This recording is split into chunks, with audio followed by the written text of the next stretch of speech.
We also have the Washington football team back in the news. The Virginia Assembly said they are abandoning the legislation related to financial support of a new stadium for the Washington Commanders. We all know, and David can attest to this, their stadium is garbage. It's old. It's, literally falling apart. There was like sewage coming from the ceiling, landing on people. A group of guys almost fell on Jalen Hurts on the railing through the tunnel.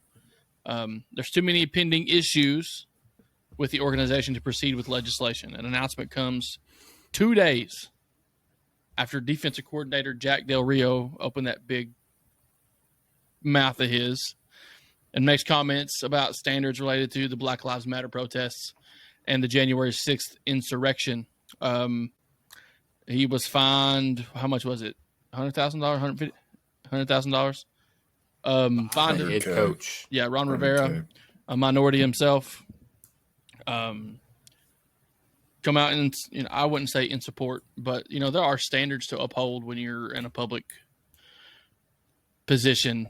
Like, you're a coordinator on a highly touted professional organization in the nation's capital. So there are certain things you can say and certain things you shouldn't say. Knowing damn good and well the repercussions of what you're going to say to the public. Whether or not you agree with one side or the other, sometimes it's just better to keep your damn mouth shut and coach football. Just because you're going to get yourself in deep water and you're going to find yourself without a job.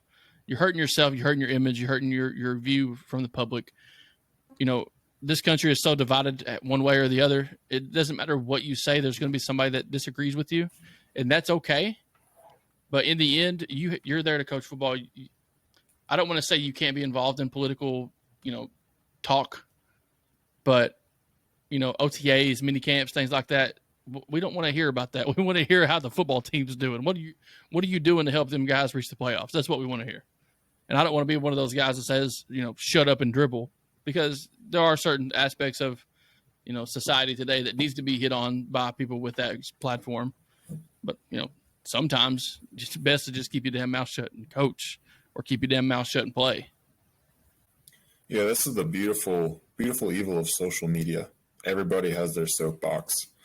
And this is what, as a collegiate athlete or a potential collegiate athlete, this is what was always preached to me is watch what you tweet, because, coaches and future employers, they look at that stuff.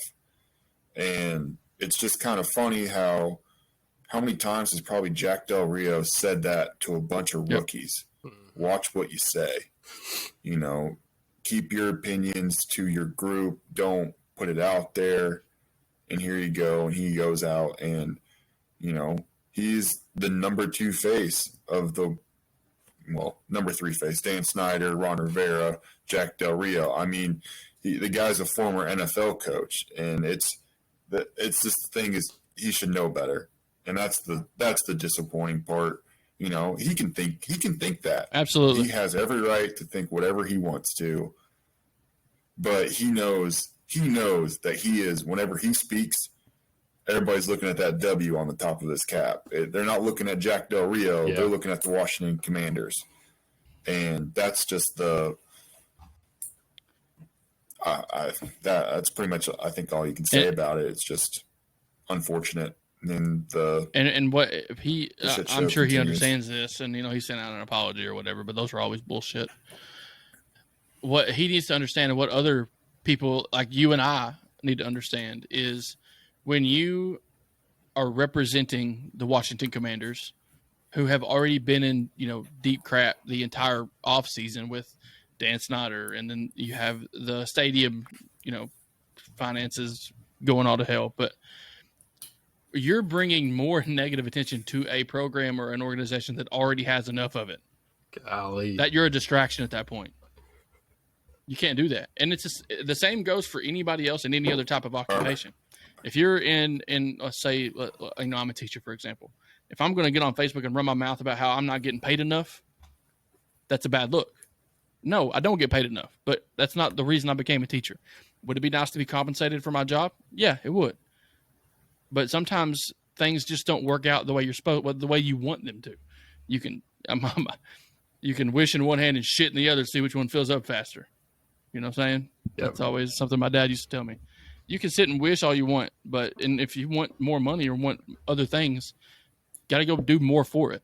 So don't sit and expect a handout. Yeah, the biggest issue to me is that this isn't the first time Del Rio's done this. This isn't strike one for him. It's really not even strike two.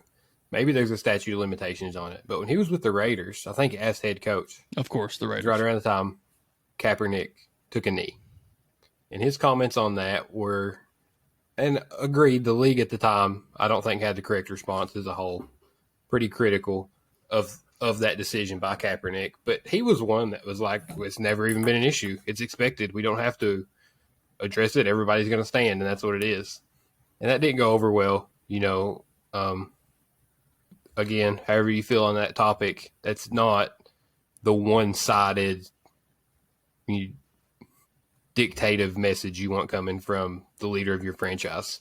That's not, it's not inclusive. That's not supportive. That's not the environment you want a team and a locker room to have. And then going way back to the player strike, 35 years ago, there's pictures of Jack Del Rio beating someone up outside of the football stadium for trying to take a non-union player in while they were picketing for whatever that lockout was about. So to come out and make comments about these protests and the standards they have and the actions they take when you yourself were a violent person during a protest in the past, like publicly, it's in newspapers. You can go look up articles right now and find a picture. One Google search, top hit. It's not a good look for Jack Del Rio. It makes it so much worse. And again, 35 years, the world has changed. I'm sure that Jack has changed. You got to know you've made those mistakes in the past. It cannot happen. It can't keep happening. I'm really surprised that they gave him the fine instead of termination. I don't see both happening now. He must be a hell of a coach. That's all I got to say. I mean, he's been in the league for this he's still in the long. league. I mean, he always gets rehired. But all right, boys. Oh yeah, love this conspiracy theory time. What if Dan Snyder said, "Hey, we need some help getting the attention off the stadium and me and Terry McLaurin want a new contract. I need you to go out there and say something that'll just get some press off of us. I need cameras on you. I will pay whatever fine Ron gives you. We will not fine you, and we'll be good. You just make sure it's good." It sounds right up his alley. Well, if that's the case, then Jack Del Rio did his job and did it well. Nailed it. That makes a lot of sense, though. Now, when it comes out here in about a week or two that actually happened, that we're talking about the Washington Commies again. What a great name for a franchise, by the way. It's They're living so up fitting to it, now. I'll tell you that. It's so fitting. 3 years to think about, what do we want to name it? And nobody thought, what's short for Commanders? Like, it just fits. The Commies, it fits. I mean, All they right, could guys, still see like SEC charges for the ticket sales. I am mind blown at this organization. We got a hostile work environment. We got false ticket sales, possibly embezzlement. We've got a stadium falling apart. Stadium's falling apart. Man, it's a working hazard. OSHA's going to come in and cite Dan Snyder. What a couple last couple of years. The Washington organization has. Welcome to my life. They got a great D line though. My life.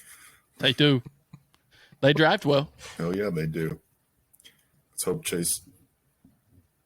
Well, we just stick with. You really can't go wrong there. I mean, now you throw Georgia into the mix. I think you got a pretty good defense.